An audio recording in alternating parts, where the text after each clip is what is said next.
আসসালামু আলাইকুম, স্বাগতম জানাচ্ছি বিবিসি নিউজ আন্তর্জাতিক সংবাদে। শুরুতেই সংবাদ শিরোনাম, এরপর বিস্তারিত। ৩৭ বছরের ঐতিহ্য ভেঙে আড়ালে খামেনি, বিশ্বজুড়ে জল্পনা। আস্থার সংকটে মাস্কাট বৈঠক, সরাসরি আলাপেও গলল না ইরান যুক্তরাষ্ট্রের বরফ। নির্বাচনকেন্দ্রিক ৯০% অপতথ্যই আসছে ভারত থেকে। ইউক্রেনকে নির্বাচনের জন্য চাপ দিচ্ছে যুক্তরাষ্ট্র। দর্শক, এতক্ষণ শুনছিলেন সংবাদ শিরোনাম। এখন বিস্তারিত। আপনি যদি ইসরায়েলের ধ্বংস চান এবং মুসলিমদের পাশে থাকেন, তাহলে ভিডিওতে লাইক করে চ্যানেলটি অবশ্যই সাবস্ক্রাইব করে দিবেন এবং আপনার মূল্যবান মতামত অবশ্যই কমেন্টে লিখে জানিয়ে দিবেন। এখন বিস্তারিত। ৩৭ বছরের ঐতিহ্য ভেঙে আড়ালে খামেনি, বিশ্বজুড়ে জল্পনা।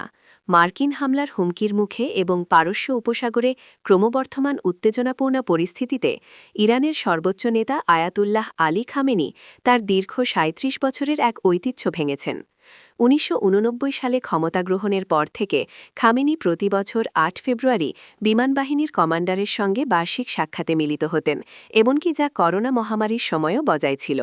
কিন্তু এ বছর সেই নিয়মিত প্রথা ভেঙে খামেনির পরিবর্তে সশস্ত্র বাহিনীর প্রধান আব্দুর রাহিম মুসাভি বিমানবাহিনীর কমান্ডারদের সঙ্গে বৈঠক করেছেন।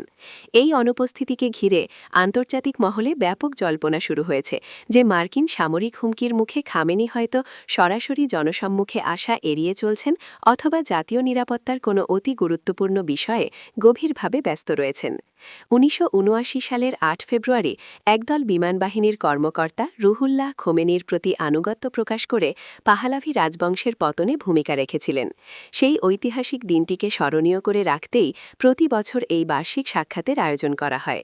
তবে এবার খামেনির অনুপস্থিতি এমন এক সময়ে ঘটল যখন তেহরান এবং ওয়াশিংটনের মধ্যে উত্তেজনা চরম পর্যায়ে পৌঁছেছে। আস্থার সংকটে মাস্কাট বৈঠক, সরাসরি আলাপেও গলল না ইরান যুক্তরাষ্ট্রের বরফ।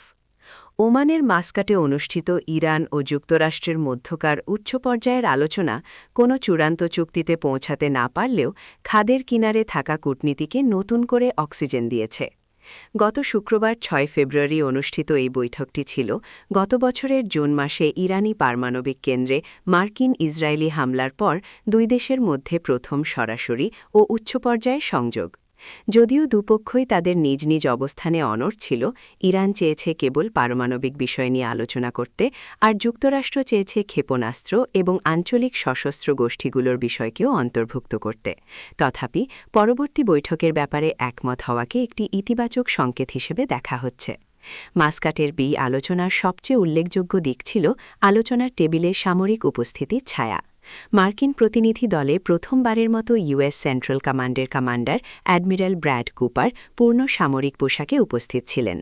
আলোচনার ঠিক কয়েকদিন আগেই আরব সাগরে অবস্থানরত মার্কিন রণতরী আব্রাহাম লিঙ্কনের দিকে ধেয়ে আসা একটি ইরানি ড্রোন ভূপাতিত করে মার্কিন বাহিনী। নির্বাচনকেন্দ্রিক ৯০% অপতথ্যই আসছে ভারত থেকে। আগামী ১২ ফেব্রুয়ারি অনুষ্ঠিত হতে যাওয়া বাংলাদেশের সাধারণ নির্বাচনকে সামনে রেখে সামাজিক যোগাযোগ মাধ্যমে অপতথ্যের এক ভয়াবহ বন্যা দেখা দিয়েছে বলে সতর্ক করেছেন বিশ্লেষকরা। এএফপির এক প্রতিবেদনে জানানো হয়েছে, এই সুসংগঠিত অপপ্রচার বা ডিসইনফরমেশনের ৯০% বেশি পার্শ্ববর্তী দেশ ভারত থেকে ছড়ানো হচ্ছে। ২০২৪ সালে শেখ হাসিনার পতনের পর প্রথমেই নির্বাচনে জনমত প্রভাবিত করতে কৃত্রিম বুদ্ধিমত্তা বা এআই ব্যবহার করে তৈরি করা অসংখ্য ভুয়া ছবি ও ভিডিও ব্যবহার করা হচ্ছে। অন্তর্বর্তীকালীন সরকারের প্রধান উপদেষ্টা ড. মোহাম্মদ ইউনুস এই পরিস্থিতির ভয়াবহতা তুলে ধরে ইতিপূর্বে জাতিসংঘ মানবাধিকার প্রধানের কাছে সহযোগিতা চেয়েছিলেন। এএফপির প্রতিবেদন বলছে, অপপ্রচারের মূল কেন্দ্রবিন্দুতে রয়েছে বাংলাদেশের হিন্দু সংখ্যালঘুদের ওপর কথিত নির্যাতনের দাবি।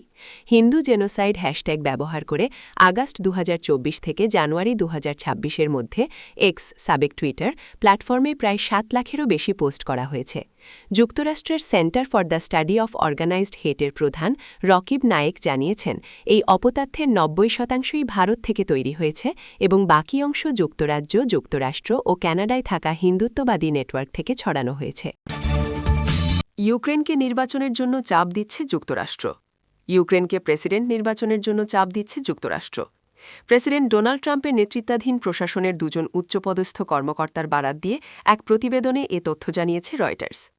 সম্প্রতি সংযুক্ত আরব আমিরাতের রাজধানী আবুধাবিতে ইউক্রেন ও রাশিয়ার সরকারি প্রতিনিধিদের সঙ্গে বৈঠক করেছেন মার্কিন প্রতিনিধি দলের সদস্যরা। প্রেসিডেন্ট ট্রাম্পের বিশেষ দূত স্টিভ উইটকফ এবং ট্রাম্পের জামাতা জ্যারেড কুশেনার মার্কিন প্রতিনিধি দলে ছিলেন। রবিবার ৮ ফেব্রুয়ারি ট্রাম্প প্রশাসনের এক কর্মকর্তা জানিয়েছেন, আবুধাবির সেই বৈঠকে রাশিয়া ও ইউক্রেনের মধ্যে স্থায়ী যুদ্ধবিরতির পাশাপাশি ইউক্রেনের প্রেসিডেন্ট নির্বাচন নিয়েও কথা হয়েছে এবং ট্রাম্প প্রশাসনের প্রতিনিধিরা ইউক্রেনকে দ্রুত নির্বাচনের ব্যাপারে তাগাদা দিয়েছেন। রয়টার্সকে ট্রাম্প প্রশাসনের ওই কর্মকর্তা বলেন, আমরা ইউক্রেনের প্রতিনিধিদের বলেছি যে আমরা দ্রুত এই যুদ্ধের অবসান ঘটাতে চাই, আমাদের হাতে বেশি সময় নেই।